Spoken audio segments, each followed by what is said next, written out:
All right, let's picture this. You're deep in the house hunting trenches. You've finally narrowed it down to two contenders. And on the surface, they look almost identical. But what if one of them is hiding a massive structural secret? Today, we're diving into that classic dilemma, the straightforward purpose-built house versus the one that looks charming but has been extended over the years. Okay, so let's get into our two houses here. I mean, look at the stats on paper. They're practically twins. Both have 5 bedrooms, both are 2,000 square feet, and yep, they're in the exact same price range. The 1978 house, it feels solid, sensible. But the 1955 house, it's got that old school charm, plus this huge modern extension from 1989. It is the absolute classic head versus heart battle, right? But as you're about to find out, these two homes could not be more different. So to really get the difference, you've got to look past the fancy real estate photos and basically become a detective. And the very first clue? It's not buried in some dusty paperwork. Nope. It's right there in the brickwork. It's the seam, that exact spot where the old 1955 house was bolted onto the new 1989 extension.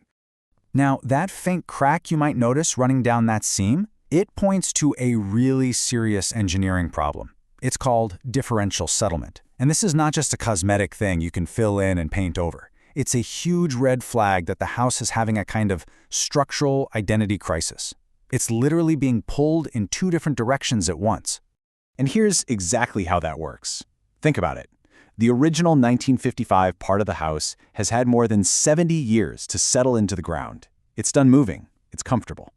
Then along comes 1989, and this brand new extension gets built right next to it on fresh foundations that are going to settle at a totally different speed.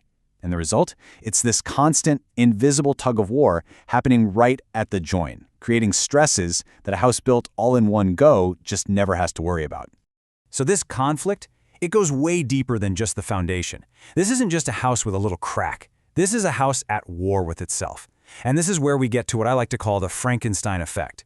You've got two different bodies from two completely different eras that have been stitched together to create one single, deeply conflicted building. An architectural analysis of a hybrid home I read just nailed it with this one line. You are effectively living in two different climates.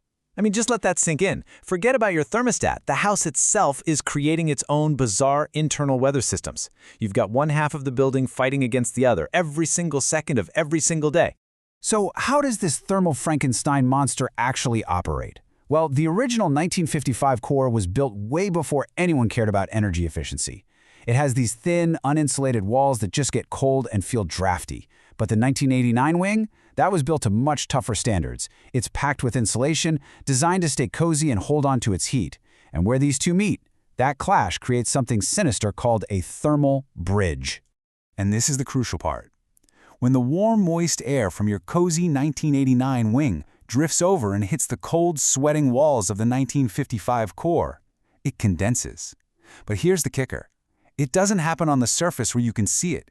It happens inside the wall. That's interstitial condensation, a hidden damp that lets mold grow where you can't see it or clean it away. It's a problem born directly from the house's split personality.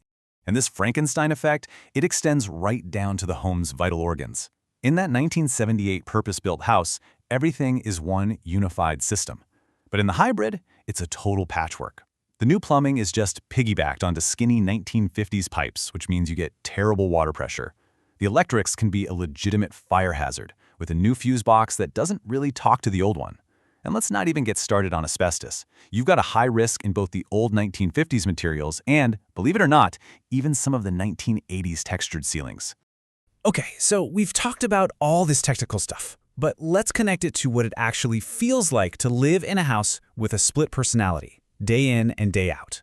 Because these aren't just problems on paper, they have real daily consequences.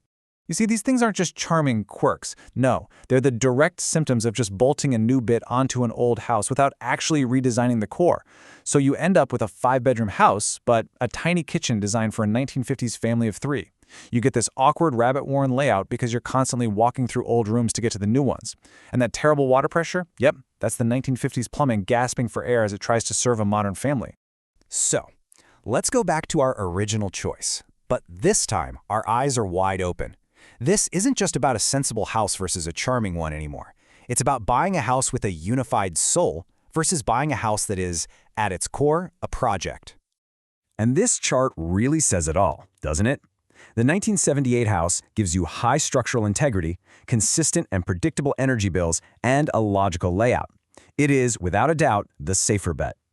The hybrid house, well, its integrity is variable, its efficiency is all over the place, and its layout is compromised.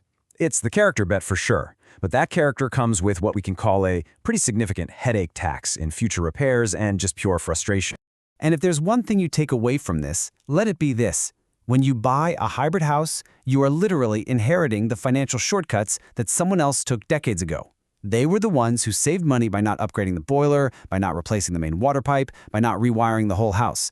And now, those savings have become your problems.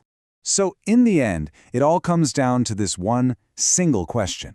That 1978 house, it was designed from a blank slate to be exactly what it is, a home. The 1955/89 hybrid is a compromise, a whole series of fixes and patches that you are now going to have to manage for years. So before you sign on the dotted line, you really have to ask yourself, are you buying a home or are you buying a project?